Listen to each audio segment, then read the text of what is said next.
आदरणीय मुख्यमंत्री देवेंद्रजी फडणवीस, एकनाथ शिंदे साहेब आणि सुमित्राताई पवार यांच्या नेतृत्वाखालचं हे सरकार अतिशय चांगल्या प्रकारचं काम करत आहे। किंबहुना देशामध्ये जास्तीत जास्त उद्योग आणणं, रोजगार निर्मिती करणं हे आमचं कर्तव्य आणि त्या माध्यमातून आम्ही पुढे जातोय। पहिल्या क्रमांकाचं राज्य करण्याचा आम्ही निर्धार केलेला आहे आणि अशा परिस्थितीमध्ये कोणाचा रोजगार हिरावून घेणं हे आम्ही बिलकुल सहन करू शकत नाही आणि आम्हाला ते चालूही शकणार नाही।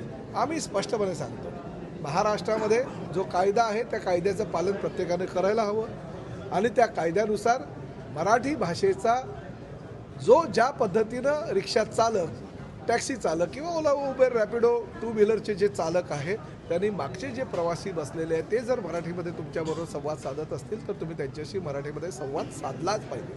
म्हणजे महाराष्ट्रामध्ये जर तुम्हाला व्यवसाय करायचा असेल, महाराष्ट्रामध्ये जर तुम्हाला काम करायचं असेल तर मराठी अनिवार्य, मराठीचा आदर तुम्हाला राखलाच पाहिजे। राजभाषा मराठी आहे आणि परिवहन मंत्री म्हणून मी काही नवीन कायदे काढलेले नाही आहेत। जुने जे कायदे आहेत त्याची अंमलबजावणी तुम्ही करताय का हे फक्त मी बघतोय।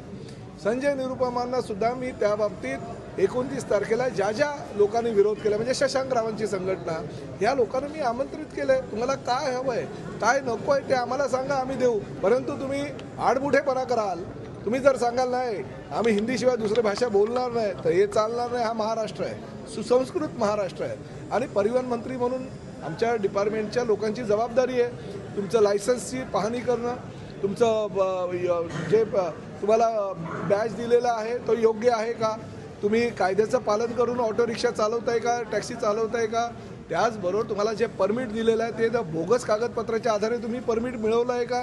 कारण अनेक लोकप्रतिनिधींनी आम्हाला तक्रारी केल्या की बोगस परमिट आहेत आणि असे बोगस परमिट घेऊन जर तुम्ही काम करत असाल, रस्त्यावर रिक्षा आणत असाल, त्यामध्ये काही बांगलादेशी घुसखोरसुद्धा आहेत अशा तक्रारी प्राप्त झालेल्या, ह्याची पाहणी करणं आमचं कर्तव्य समजतो आम्ही। आणि त्याचबरोबर